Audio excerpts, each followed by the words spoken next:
Vecākus var satraukt jebkura izsituma uz bērna ķermeņa, īpaši, ja tie atkārtojas, jo tas var liecināt par alerģisku reakciju, kas var izpausties arī smagākos simptomos. Bērnu alergoloģija Laine Bormane, kura Ventspils poliklinikā konsultē reizi mēnesī, iesaka vērsties pie speciālista, ja ir pat mazākās aizdomas par alerģiju. Alerģiju var izraisīt jebkura viela – putekļu ērcītes, dzīvnieki, ziedputekšņi, dažādi pārtikas produkti, medikamenti, kukaiņu kodumi.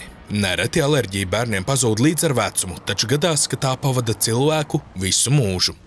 Par ārstēšanu ir pozitīvā ziņa, to, ko es jau minēju, imunterapija, jo ar imunterapijas palīdzību mēs ļoti labi, dažkārt tiešām pilnīgi varam izārstēt tādas alerģiskās slimības, kā alerģiskas iesnas, piemēram, pret mājas putekļu ērcītēm, arī putekšņu alerģiju.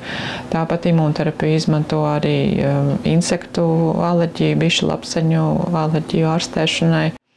Laine Bormane specializējās molekulārajā alergoloģijā pārtikas alerģiju jomā, strādājot ar pacientiem ar atopisko dermatītu. Laine studējusi Rīgas Stradiņu universitātē un kvalifikāciju pilnveidojusi prestižajā Itālijas klīnikā Bambino Gessu, no kurienes atvedusi mūsdienīgas metodes alerģiju noteikšanai un ārstēšanai. Ja mēs agrāk skatījāmies uz alergēnu, kā, pieņemsim zemesriekstu, jo to visu ir ņem par piemēru, kā agrāk, domāja to par alerģiju kā pret zemesriekstu, kā pret zemesriekstu. Tad šobrīd jau ir zināmi visādi zemesriekstu alergēni, respektīvi jau daļiņas zemesriekstos, pret kurām jau var noteikt reakciju. Un vienam būs pret tādu, vienam pret citu, un konkrēti, pieņemsim, kaut kādas daļiņas, kaut kādi šie molekulārie alergēni būs atbildīgi par bīstamām reakcijām, citi par varbūt vienkārši pozitīvu testu. Īpaši tādos gadījumos, kad mēs gribam pacientu jau vairāk izmeklēt, saprast, kas ar viņu tiešām tur notiek, jo viņam, pieņemsim, daudz alerģiju, un vai tās visas ir īstas alerģijas, vai tur kaut kas krustojās, tad mēs jau sākam skatīties molekulāro alergēnu līmenī.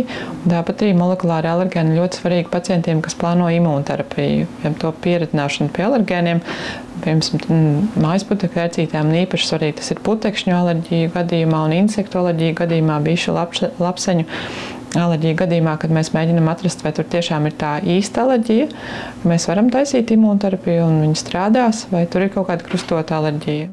Pieņemšanas laikā alergologs var veikt pirmās pārbaudes, lai noteiktu, pret ko bērnam ir alerģija. Šim nolūkam izmanto īpašu skrāpi un alergēnus. Pietiek vienu alergēna pilienu uzklāt uz ādas, lai noskaidrotu ķermeņa reakciju. Ar ģimenes ārsta nosūtījumu konsultāciju pie alergologa kompensē par valsts līdzekļiem.